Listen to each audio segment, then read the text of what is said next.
आप सभी के बीच में उपस्थित हुए हैं। आज पहली बार गुरुजी से मुलाकात हुई। आशीर्वाद के चारे क्यों बच्चे अपनी कला में कामयाब रहे। अरे आप लोग जोरदार तालियों के साथ स्वागत सत्कार कर दीजिए।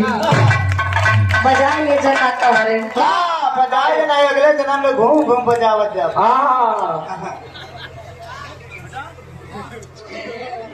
आइए एक छोटा सा निर्गुण आज सभी के बीच में। उसके बाद गुरुजी के नंबर बा देखा जोने उपलक्ष्य में आज सबके दर्शन दीदार करे के मौका मिला बा। आज के समय में मनई का दर्शन सबसे ज्यादा दुर्लभ हुई बा। मंदिर जब जब तब दर्शन हुए, लेकिन आज के समय में मनुष्य का दर्शन बड़ा ही दुर्लभ, बड़े भाग्य से मिला थे। अब यह विवाह के कार्यक्रम न रखा गया। लोग एक दिन भोजन करते घरे चला जा, हाल चाल पूछे तक देखा था कि लोग इस समय नहीं बा। एक छोटा सा निर्गुण आप सभी के बीच में आत्मा रूपी दुल्हन परमात्मा रूपी दूल्हा के वर्णन बा। यहाँ कितना दाढ़ी मोछ रखाई ले जाए भैया, लेकिन हुआ बड़े सब दुल्ही है। सभी का पिया एक पिया। आइए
नगरिया हो गुजरिया जैबू छोड़।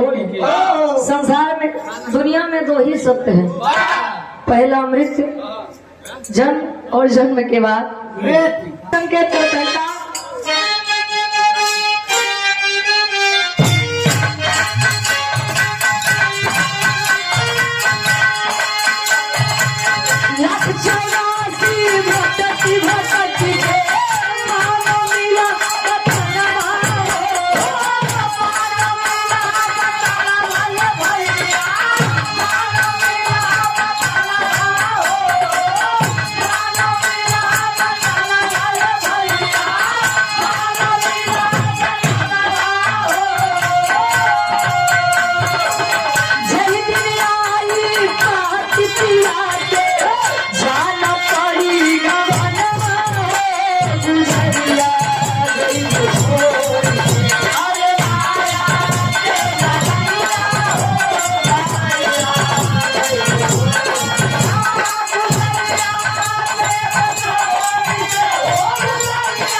खर्चा करत रहे, नेक काम में लगावत रहे। और आज वाले खटिए बाजे भैया कहे 184 भटक के मानो मिलावत तलवा हो। जय दिन आई पाते पिया के जाना पड़ी गवनवा। 84 लाख योनियों में भटकने के बाद एक मानव तन मिलता है। लेकिन जब मानव तन मिला हुआ तो कुछ अच्छा काम कर ले जाए। फिर लगा लिया। एक तो सब जानत है कि दुनिया में आए के बाद तो जाए के हइयो या दुनिया में दुइये जने का नाम होते या तो जे बहुत बढ़िया काम कई के जाए या तो जे बहुत बेकार काम कई के जाए। बीच वाले के कतो गिनती हो भाई नहीं करा। कहा गया जन्म से लेकर मृत्यु तक दौड़ता है आदमी, दौड़ते दौड़ते दम तोड़ता है आदमी। सुबह पलना शाम में अर्थी, चारपाई दोपहर, 3 लकड़ी 4 दिन में तोड़ता है आदमी। दौड़ते दौड़ते दम तोड़ दी है, लेकिन मोह माया का चक्कर आगे कवि जी लिखा है कैसे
माया मोह में फंस के गोरिया खोल दू ईमानवा हो।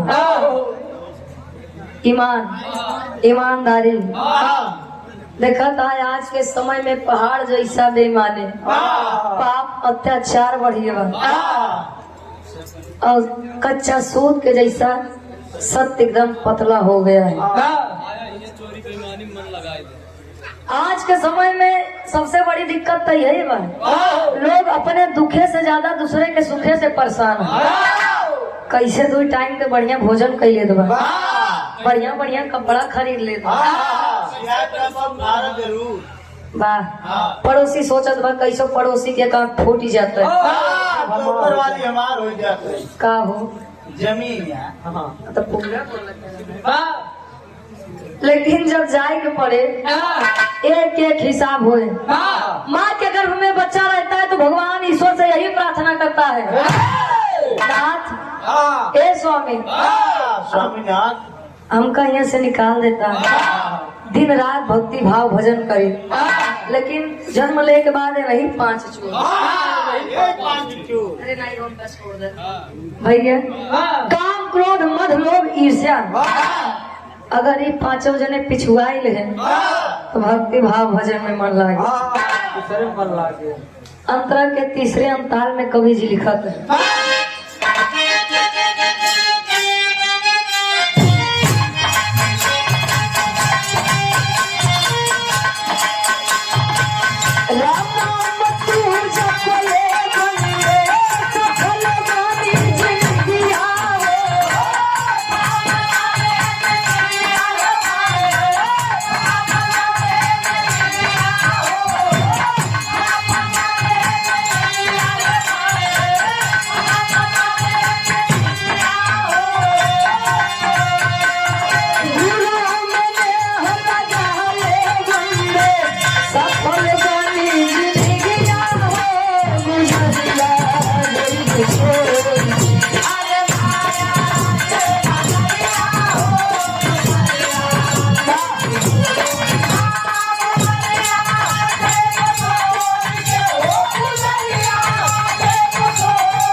नाम तू जपले वंदे सफल बनी जिंदगिया हो। गुरु में नेह लगा ले वंदे सत्य का मिली चुनरिया हो। पहले के गुरु गुरु रहे ने आज के गुरु देखा बात का बुरा न लीजिएगा, अन्यथा मत लीजिएगा। पहले के गुरु दक्षिणा तब लेते रहे जब शिष्य कोनो लायक बन जाते हैं, शिक्षा दीक्षा पूरी हो जाती रही तब। आज के गुरु बेटवा तहार 2 महीना फीस नहीं जमा ओका जमा करावा नहीं तो अपने घरे से गार्जियन लिया क्या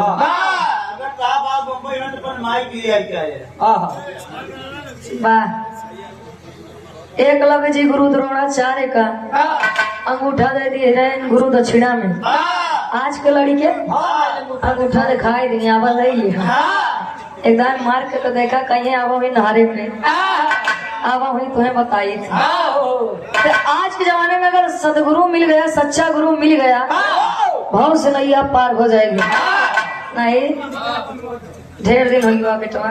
हाँ आखिरी बंद में कवि जी लिखा है भैया ये हो एक बात ऐसे खड़ा रहा सुन लिया। आप परम आदरणीय धर्म के बड़े भाई नमोदर यादव जी बीडीसी प्रत्याशी साहब फरमाइश बात धोखेबाज रहे खड़ा रहा भैया ये बात हो जाए परेशान न हो 100 रुपए का माना